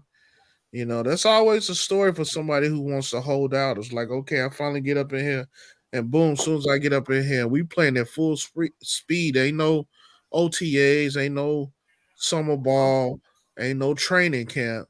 I'm coming in here playing at full speed, and I get my leg popped off because I didn't protect myself. I didn't fall correctly. So, or somebody just roll up on you. You just, Well, how many times we seen that?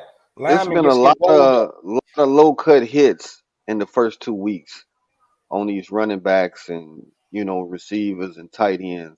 They chopping them low, man. I've seen it. I know you guys have seen it. They hitting them low, man, and them just injuries waiting to happen for what's the skilled players.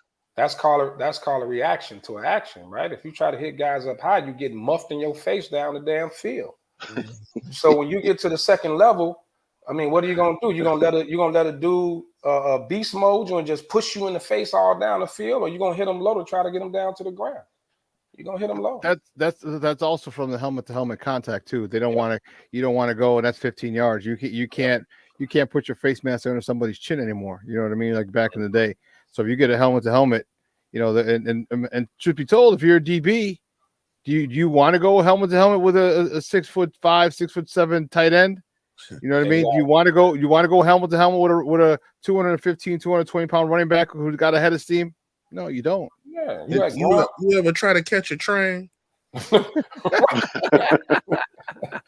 you had guys as big as Gronk. What is it? And we see Gronk's career wasn't too long because that's probably one of the reasons too. But you had to hit him low.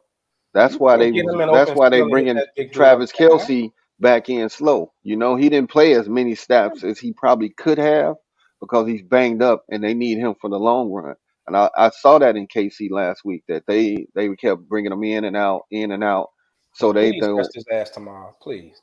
Let him just sit out the whole game. Give him PTO. PTO. Right. right. You get a PTO day.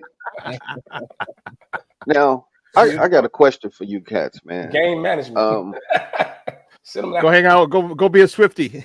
Right. Go right. hang with Kawhi for a week. no, Load management. I mean, has been load no.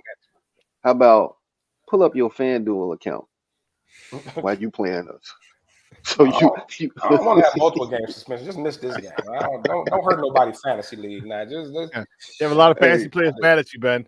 all right. well, it's some that's mad at him already because he ain't been out there. So, but I got a question for you guys, and this dates back to early last year, one of our podcasts. We went in about coaching retreads, right? You know, a coach get fired, and then next thing you know, not even a year later, he back in the head seat, right? We went in on that, and we was like, man, they got to start giving these DCs and OCs job opportunities and all of that. Remember that show? We was going in, Yeah. right? Especially KDL. Mhm. Now, is there something to that? Because a lot of these OCs and DCs that become head coaches, they not looking so good right here at home. You know, when they're giving these individuals jobs, and that's managing everything. That means you are managing the team, the offense, the defense, the special teams. You are supposed to manage it all, and that right there, I think, is where it's a disconnect, and you get a lot of retreads getting thrown back in because they have done it, they can do it, and these new guys that's coming up are not actually ready. What's your thoughts on that? Uh, it's hard to say that. It's hard to say that they're not ready, right? You know, anytime you're in a new job, it takes time, and that's one thing. Like with all pro sports now, that the patience isn't there. You know, Bingo. we're not waiting. Right. We don't want to wait. Immediate. We're not trying to wait 3 years for you to get it. You know, or even so. I think the most. I think over retread and probably the most important thing for these. And this is a mistake Eberflus made is instead of is your coaching staff, is your actual staff that you pick, right? So Eberflus, new head coach. Alan Williams, new defensive coordinator. That wasn't what he was doing in Indianapolis. Luke Getzey, quarterback coach. He wasn't an OC. You know, so you bring it in, so everybody's kind of learning, at the same time. So I think it would probably be more important to bring in, if you're Eberflus, let me bring in a Fangio type defensive coordinator. Not saying that Fangio was available at the time, but you want it's probably Somebody that has done it, and that you has don't done have to it. really And so now you're hold the taking on strings on them. all these new people doing new things and all at the same time, and I think that hurts it. That hurts it as well. True.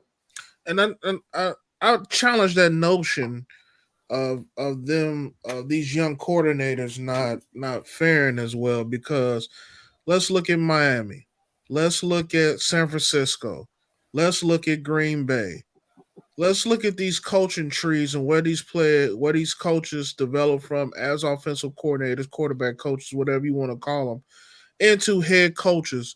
And these are, keep in mind, these are head coaches that are still calling plays. You know what I mean? So I refuse to believe that it might be synonymous with some of the bad play that we seeing or the bad coaching that we might be seeing.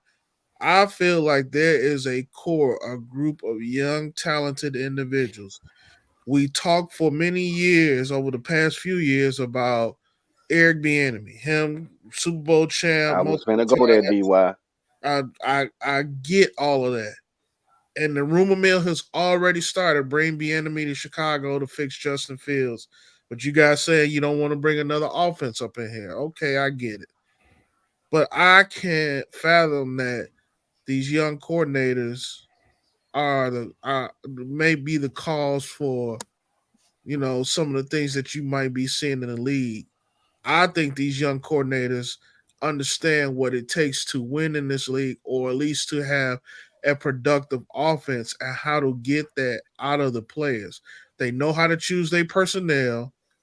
They know how to scheme, and they can call good plays. Unfortunately, we don't have that right now. Might get to that point, but we don't have it. I hate to agree with Lefty, because that's a really bad look. 30 years. I always Smartest thing try you ever not to did in agree your with life. him. Smartest thing you But ever did in your you life. know, you did hit upon something when you have a new head coach, having him some veteran, play callers where he doesn't have to be so hands on and so forth, and kind of can let them do their thing, take a look at Prime, the people that he put around him and his staff. Yeah. He doesn't have to hold hands. He can just manage. So, Lefty, Nobody I'll talks give you about that. that with Dion. Nobody talks I'll about the give you staff that, coaching staff he Lefty. put You together. spot on. You get one a month. And that's your one for the month. So, It's funny you say that every week though. I'm trying to figure out the math here. no. Your That's math not every four mathing, brother. weeks. That's Your every 4 weeks I say that. Go back to the tapes. You got math's not receipts. mathing, brother, because you say it every week. But go ahead. Go back to the receipts. It's every 4 weeks. So, you might get No, one on the I don't first of the believe you. month. You might get one on the 30th I of the don't month. believe you. Let's take a poll. Put the poll up. Your math ain't mathing, brother. Your math ain't mathing. All right. Another question for y'all. It's either yes or no. Is Dallas for real? Yes. Is Dallas for real? Well, Hell yeah, yeah. they were for real until Diggs Mhm. is out for the That was year. big. Yeah, that's big. That's That big. was big. But are they for real, man? I have a different opinion. I'm not gonna say they for real because the offense is really not looking like they Super Bowl worthy. The offense is not. The defense is. The defense has done a lot of amazing things in these first 2 weeks that allows for easier play from the offense. When you have a defense like that, you for real. It's when you got a defense that can pretty much all you need your offense to do is don't mess it up, don't turn the ball over. When you got a defense like that, like what Dallas putting out there on that field right now, then You're right, Lefty. like Dak don't have to Hasn't be been Dak great, yet, though. right? Dak hasn't Dak yet. Right, but he doesn't, but he's not in a position where he has to be Tom Brady or Aaron Dak Rodgers. is gonna Dak, That defense. Lefty. I'm I mean, taking the over I on get that. that. So look, let's go back 2018, right here in Chicago, right? And this Trubisky, what 12-4, 13-3, whatever they were, 2018. That was a Super Bowl defense. Now Parkey goofy ass messed it up, but I'm just saying, look, and now Mitch is a backup, but people was like, I and think that Parkey offense, left-handed. and that offense, watch your mouth, and that offense really wasn't that good in 2018. So I think if you just, and I think this Dallas offense is way better than that Bears offense was in 2018. So they for real. That defense is for real, man. Look at the Ravens, the 2001 Ravens. Was it 2001, 2000, whatever it was? Like when you got a defense that damn good, 2000. yeah, we got a defense that good, man. Come on now. They for real. Okay. That defense is for real. All right. I feel your concept. Now, they ain't hitting no big dogs yet. They only went up against Zach Yeah. Wilson, Daniel Okay. Jones so far. I mean, that's All the only right. thing he So went up against so far. Now let's wait and see before we crown them, but they look for real though. Yeah, I agree. I think you got to wait till like week 4 to really be able to answer this question fairly. Gandy is right with you on that. Mhm. They played the Giants and the Jets. And the Giants. The Giants. KDL hiding underneath of the bleachers right now. I'm gonna need Michigan to cover in this game though. Yeah, you would hear him. Best player in the league. Patrick Mahomes or Micah Parsons? Neither one. Yeah, that's a hard call. Two totally different positions. You can't compare them really. If you were going to go, who's leading in MVP right now? If you had to take a choice. Micah. Easily Micah Parsons. Easily Micah Parsons. I mean, Mahomes gonna make plays. Mahomes gonna Mahomes. We know what Patrick Mahomes gonna do, but Are we just talking about these two players, or is there anybody else you willing to Well, argue? I'll just throw out those two players, but you could throw in several players. So who else you got on deck for MVP? I don't know right now. Still kind of. I mean, you talking about week I mean, 2? it's early, but Early. we getting our Negro Dominance on right now. I mean, Patrick Mahomes, if you just want to go off these 2 games, Patrick Mahomes hasn't been Patrick Mahomes, right? He hasn't been that great. They only scored 17 against Jacksonville. They won and they lost against the Lions. And Patrick Mahomes, there was a lot of drops. I get all that, but Yeah. and it's just these 2 games. Let's take the history out of it. These 2 games, that's all he's basing off of is Michael Parsons, hands down.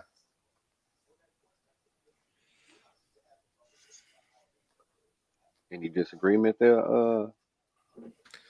Tribal Chief? No, I agree with that wholeheartedly. I mean, it's picking between those options is hard to argue against. It's hard to argue against that point. He sets a trend on defense.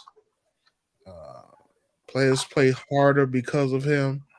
So yeah, why not put him at the front runner of the MVP race at this point? Keith Millhouse say Purdy. Purdy is get the ball to my damn playmakers. That's what Shanahan got him doing. Get it to McCaffrey, get it to Debo, get it to what's the other receiver name? Brandon Ayuk. Get it to Kittles. Just get it to the playmakers and let them work. I don't think Purdy's the next Tom Brady and no shit, but he doing right. Did you guys see he on the best team in the league that the Bengals had Joe Mixon taking snaps this week at QB?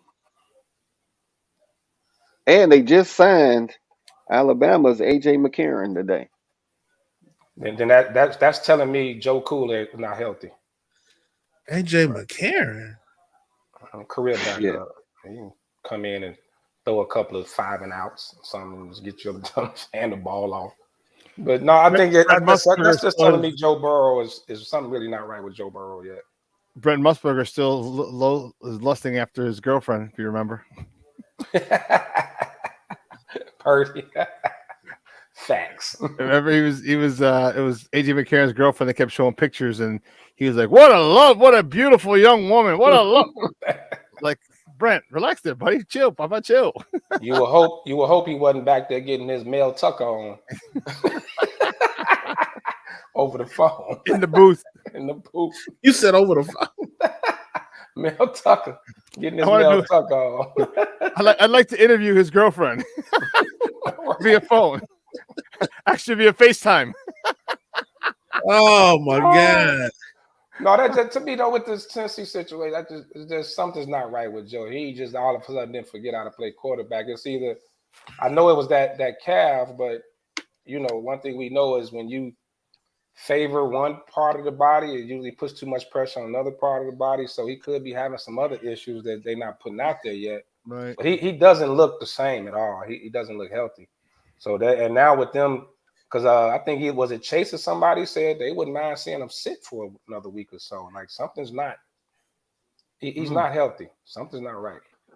Well, would you rather have him playing through the injury, making it worse, like you say? You compensate on one side of the body, something else goes wrong on the other side of the body. So they want their QB1 to sit because you don't win the chip in the first month of football. You don't, And last year, remember, they ran off 14 straight. Yeah, and that's an anomaly. That don't happen a lot. At all. Like you can't bank on that. Let's just blow the first couple of games, then we'll just make a run. Like that. Well, no, I'm not saying that, but I mean their offense. What are they? Second or third? Yeah, Miami, and they like number 2 and number 3 when you look at what they got on paper and what they show that they can do. Yeah, it does. I mean, like we just said though, and we talked about it earlier with Justin's footwork and all that. If Joe's not able to step or plant, or is something he's favoring, he's not making his drops, so he's not able to really get back in his drops, or whether it's his knee or that calf still bothering, whatever it is, he gonna look pedestrian. Like it's very important. Yeah, and I'm sure as we just talked a whole lot about footwork, I'm sure that calf is causing trouble in his footwork and his ability to move left, right in that pocket, or Mhm. even step up into that pocket fast, because his O line is, duct Yeah. taped together. Uh, and man, then you know how pull muscles are. You can pull it again at any time. I don't know if you ever pulled a calf muscle, but man, you be afraid to walk sometime. Like it's like Kind of you. like your back. So yeah, yeah, that's a great point.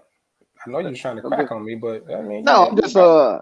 I You want right, the bro. fans to be able to actually feel your pain. See, the only If reason they everybody know I got a bad back because y'all constantly remind everybody that my back is bad. Okay, I got a bad back.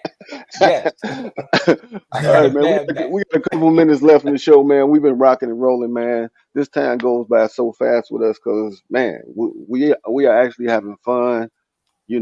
Bringing you guys the sports the way we doing in the cigar lounges. But we got a couple of games that I did want to bring up. Bills versus Commanders. Bellamy has Bellamy has them that offense. I mean, they look night and day from last year. Sam Howell is looking like a a real quarterback out there. Mhm. I mean, not to say that he wasn't, but I mean, man, he looking real good, and he Yeah. throwing the ball. Scary Terry is out there being Scary Terry. So the Bills have struggled. Who you got, Lefty? Now they got the Bills by 6. The Commanders eventually gonna redskin like they always do. So I'm going with Buffalo. I'm going with Buffalo. They gonna redskin. That's what they do. They gonna skin. Hmm. All right, Chief. Uh, you asking me to pick this game too? Yeah, yeah. I gotta go with the Bills. I think Washington's not war tested yet at this point. Bills desperately need a statement game because they're coming out of the gates very, very slow, looking somewhat lethargic, unorthodox, whatever term you want to use for it. But I think this is one of those games that could be that get back type of game for them. I know Washington's got a better defense. I get all of that, but same time, they got to be ready to perform. They in the heavy division. They got to be ready to perform. Okay. All right. Let's go Falcons Lions. Hmm. Lefty. Is Detroit gonna continue to are they gonna Detroit or are they gonna and then the Falcons that run game? Jesus. Bijan Robinson. Atlanta's a lot better than predicted. They're a lot better than predicted. It'll be close, but I'm gonna take Detroit in that one. But it's gonna be a tight one. It's gonna be a tight game. I, I hate picking Atlanta, but I think they run game is serious business. And for having a young quarterback back there, if you got a run game that's on and popping, the sky is the limit. That tandem could be together for the next 2 to 3 years, not do nothing else uh but run the ball Pound and pound. and pound and pound cake over the rest of the NFL. Pound, baby. Hey left. We did say could golf repeat what he did last year. I think he can. I think I know I've He been had had hard some on him. sketchy moments. Yeah, I've been hard on him. I mean, he gonna, you know, Jared Goff gonna Jared Goff every now and then, but as long as he don't overdo it, you know what I mean. Like don't be you 70% of the time, Yeah. and you'll be all right. If he only Jared Goff 30% of the time, they can make it. Will God have his blood pressure medicine right next to him every week? Uh, Eagles Bucks. Ooh. Come on, DY, you go first on this. Could be game of the Uh, week. They That's in Tampa. That's a tough one. I mean, on papers, you obviously gonna say Got the Philly by 5. Eagles, but the way Tampa has come out of the gates with talent that they got, I'm who waiting can for the commercials to start rolling out. Who could beat again. them? Baker in the stadium again. Let's go. Yeah, I think you got to look at though. No one counted on Tampa's defense. They just looked at the quarterback situation. It's Yeah. still Todd Bowles, who's a hell of a defensive coordinator, hell of a defensive guy. That defense is for real.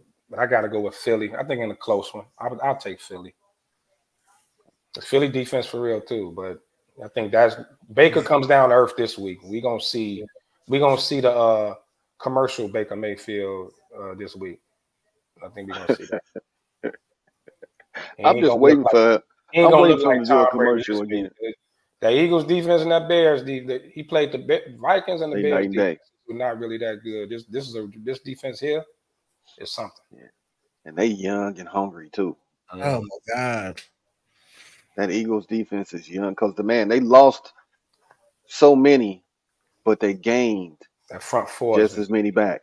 a beast. Yeah. And Tampa can't run the ball. So if you banking on Baker Mayfield beating Philly with his arm, I got a bridge to sell you.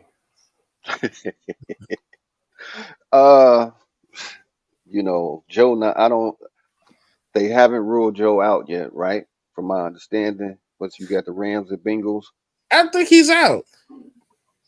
Yeah, I do too. He But doubtful, I haven't seen anything that say he's out yet.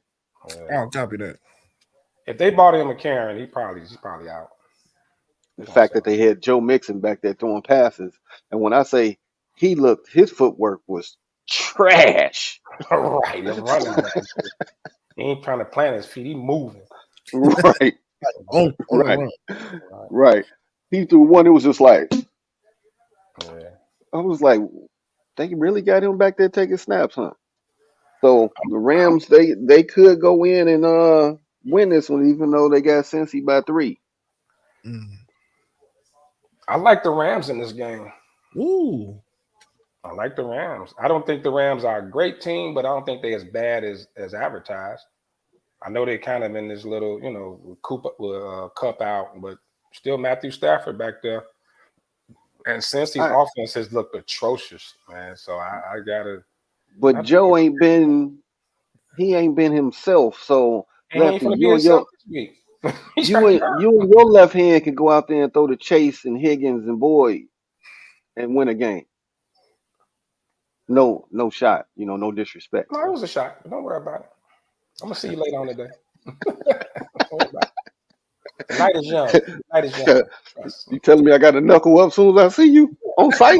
On site. On site. Hey man, we got 30 years, man. If as Kev say, if not me, then who? You're right. Whack.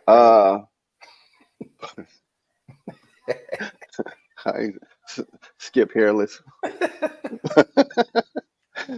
Pats and Jets. Do New England get their first victory? DY, you can take that one. No. Remember, Greeny might be watching you. Hey, that's fine. Jets defense is too good. I don't think the Pats is ready for them. Unfortunately, I hate to admit it because they should be better this year. This should be Buffalo's year to essentially win everything that's thrown at them. And I don't know if they BSing, taking their own sweet time. I don't know what it is that they do, and they not doing enough. Just not doing enough. No, even defense ain't shabby either now. No, they not. By any means. By no measure. They was in the Miami game. Yeah, they kind of held Miami, Last week I told you Mac Jones is throwing that ball around. Yeah, I definitely took the under in that one. He tossing that peel. My parlay. I took the under. Tossing for a yard. Come on. Mac Jones in his 2 years ain't had 300 in back-to-back games in ever. Yeah. Proof is in the pudding. If it walk like a duck and talk like a duck, it's a damn duck. Yeah. Lefty. Saints, Packers. They in Green Bay. Got the pack by 1. Take the Saints. I think Derek Carr does just enough. Jordan Love looked pretty good actually last, first 2 weeks, Yeah, but the last 2 weeks, yeah. yeah, he's looked pretty good. And the Packers defense isn't shabby either. But I think I like the Saints in this one. I think they can pull it off When is the loss of Jones gonna catch up to him? So this week. that was quick. This week. That was Uh, quick. Because nobody ever talks about the Saints defense either. You know what I mean? Like nobody ever talks about their defense. Saints defense man, ain't bad. we watched that game on Monday. We watched the Monday night game against Carolina, and I don't feel like that defense was, great by any measure. They couldn't stop them at the end of the game. Almost came back, but the Saints I think is an up and coming young defense. I think they gonna be better, especially with whatchamacallit coaching them. But I don't think right now they got what it takes to beat the upper echelon better teams in the league. I think eventually they will get there. Okay. All right, I'm back to my Negro Diamonds after week 2. Lefty, who wins? After, right now, we just Negro Diamonds in now. Okay. Who wins the NFC? Who wins the AFC? San Francisco NFC, hands down. Best all around team in the league, not just the conference, in the league. Oh boy. The 49ers are the best team in the league, especially if they can stay healthy. AFC, I mean, outside of, I'll just put it out there, man, and that's banking on the tour can not get concussed again. Got to go Miami. So Miami AFC, San Fran NFC. Miami looks good. I think you could never count out KC. They're battle tested. Might be a little Super Bowl hangover this year for them. So it'll be hard to pick them coming out of the AFC. So with that being said,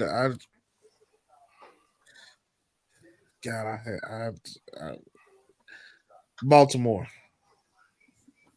Ooh, you reached that. You reached down in the bag, huh? I think Baltimore got enough of what it takes, personnel wise, to get them to the promised land, but they got to start getting a little bit more creative and get Lamar going. If they don't do that, then you count them out. All right. Well, fellas, we ain't came to the end of this ride. It's been a pleasure. DY, thank you for stepping in for Angry Man and KDL 33, or as Big Tim say, KDL 0. As always, it's a pleasure. Your tribal chief is going to leave you now and allow you guys to bask in my greatness. He in God mode, ain't he? Yeah, I will be later on tonight for sure. Well, thanks for the alley oop, and let's talk about it, man. Yes, sir. SmokeFellas, 50 years of hip hop, baby. Tonight at Eduardo Lamone's 3721 South Trail, Bristol Park, where we about to bring in 50 years of hip hop, man, the way we do it. And on the ones and twos, the tribal chief, aka DJ DY Nemesis, man. Gonna be on the turntables from 6 p.m. to 1 a.m. We're gonna have raffles, food, man.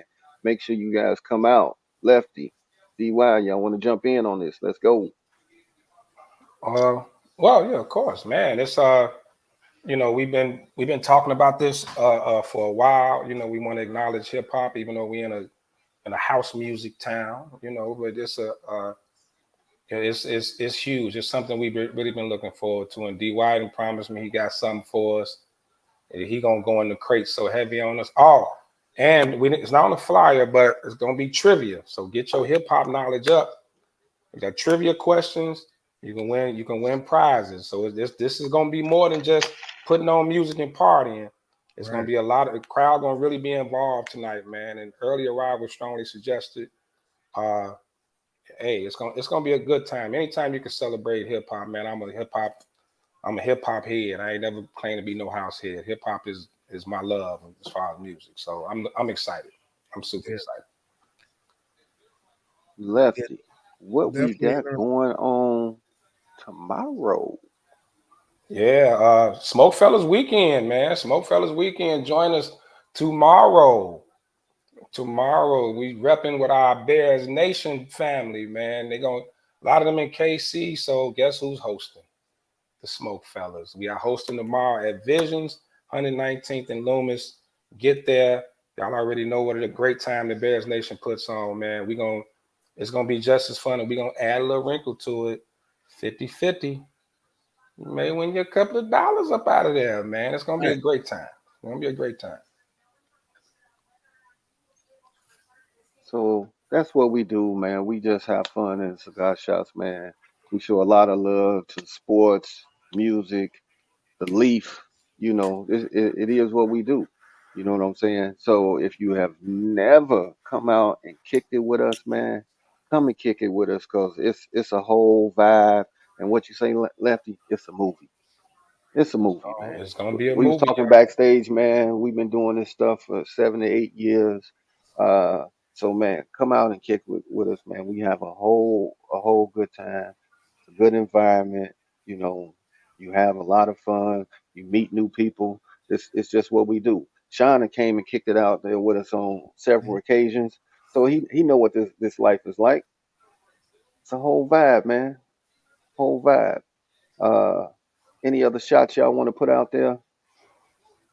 Shout out to all the smoke groups, man. It's this cigar community has really grown. It's a lot of fun, and I know you hear little different things about separation, all that. I don't even know groups got no beef with each other. It's really a family environment. It's always a good time. We all get together, and One smoke, it's not gonna one be no love. difference this weekend and for the rest of the throughout everybody's event. So shout out. It's too many groups to name all y'all, but shout out to all the cigar groups, man. Mad love. Hey, Hey, I might swing by. I might swing by early because I got a birthday party that starts at 10. So I saw it was 6 o'clock. So I'm like, oh, okay. So I may be there between 6 and 7 for an hour or two, and then all right. I have another birthday party to go to. Birthday party of hip hop, and then a birthday party after. There it is. I mean, look, I'm always excited for our events, but I'm really like genuinely excited about tonight, man. You Like fired up? You fired up? look, I stayed in yesterday. Oh I damn! started It's last night, over. Sean. I stayed in I the Yeah, started house. me too. last night. Me too. Yeah, I I had the hip chilled hop out. I didn't do video nothing. Yeah, I playing on the relaxed all screen night. last night, man. Had Pause. had the music rocking. What kind of videos you got playing on the screen, though? I'm just Hip saying. hop, Oh, hip okay, okay. hop, Oh, okay. I don't hip know. hop. Weird stuff going on now. Yeah, I So was at man, my guy's place last night out in Oak Lawn, and another buddy, I didn't realize he was DJing last night, and man, he just tore that shit up. Man, one of my guys he goes, I've been trying to leave for 2 hours, and this dude won't stop playing hits. well, guess what? You might be in that same realm Oh, I tonight know with this where joker DY. to my left, I'm gonna say I gotta time it like when's your bathroom break. I bet. Right.